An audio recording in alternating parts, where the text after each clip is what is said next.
Philadelphia and its surrounding counties served as crossroads on the Underground Railroad, the secret network of routes, homes, churches, and farms that assisted enslaved people fleeing bondage in the 19th century.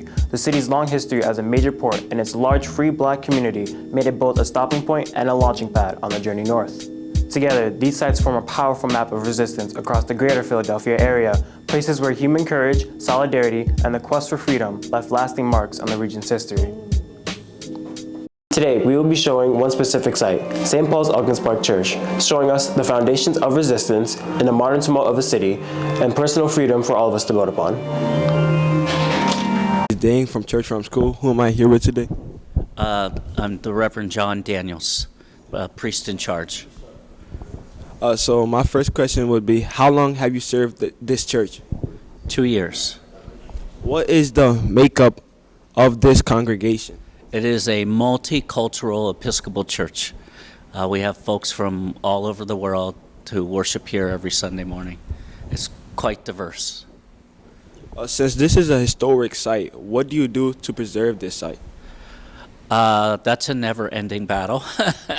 As you can see, it's an older building, and it takes a lot to keep it going.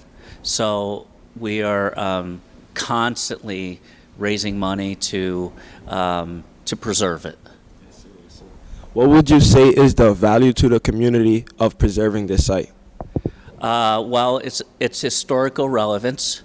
It is also a venue for concerts and other sorts of activities that are open to the public, to the community.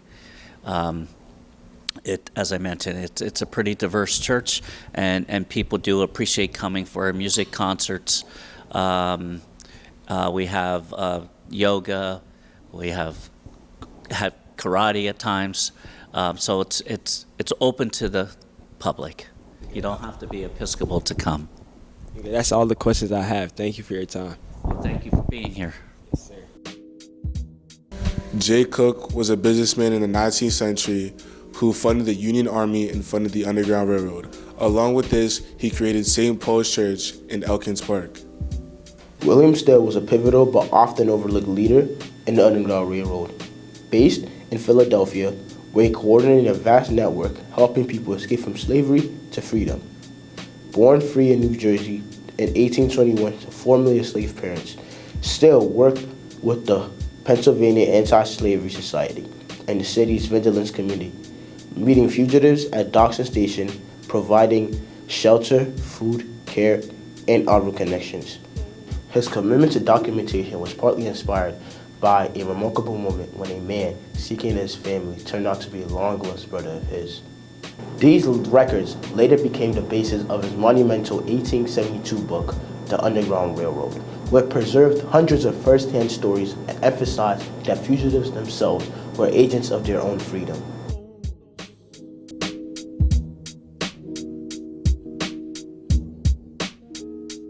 Part of this area was a place that they can come and seek refuge, because there were a lot of people who had already previously escaped, so it was safe at that time. And it's pretty powerful when you think about how we could just get in the car and go wherever we want to go. That was not the case.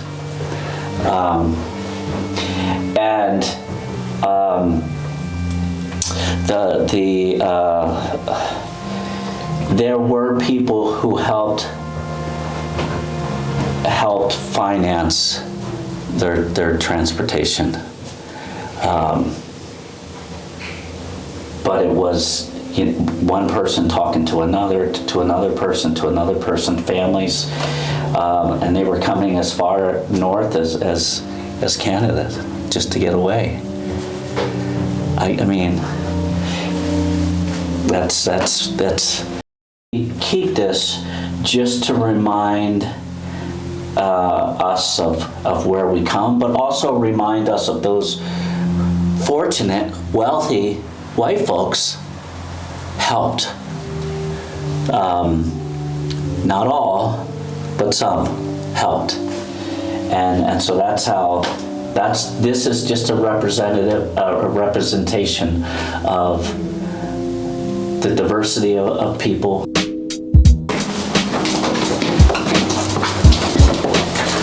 Now, can I just do this because this adds a whole another.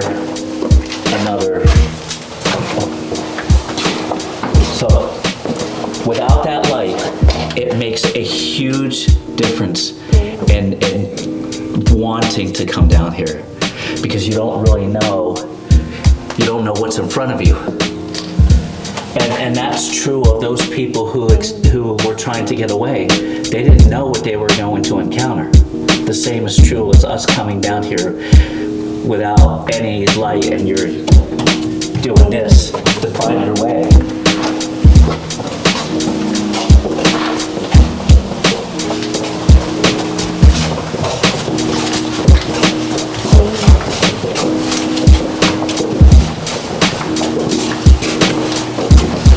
To arrive at a place where you maybe had a candle, but you had to always be aware of, excuse me, of sounds, because as soon as you heard a sound, you needed to turn off the light, the candle, because that's what they had. That's really all they had. Because if there was any light showing, people who wanted to do harm could very easily come kill you or rape you. I mean, imagine. This is a good reminder of the past has not totally disappeared. We still have to be careful. We still have to be aware.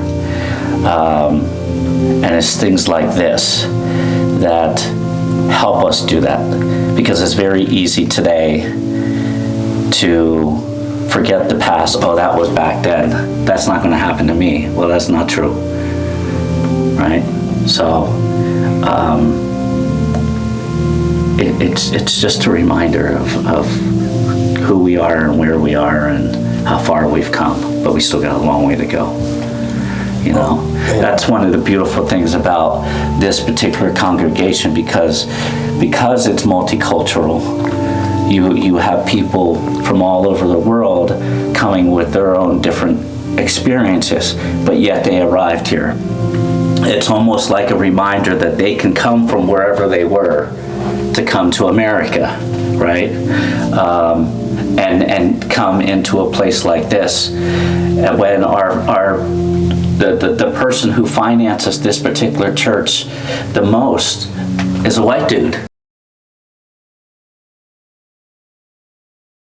We can see a bed. We can also see that the floor has been made of straw. We can also see that there's some furniture here as well, some artifacts representing food and different types of candles that were used to light the place up. Is this a table? You know what there's not down here? A bathroom. That too. Right? Just think about that for a second, right? You got to do all of that stuff in this space, or spaces like this, because if you wander too far, it's easier for you to be spotted. Yeah, and back away from Cordell so we can see him crouching down.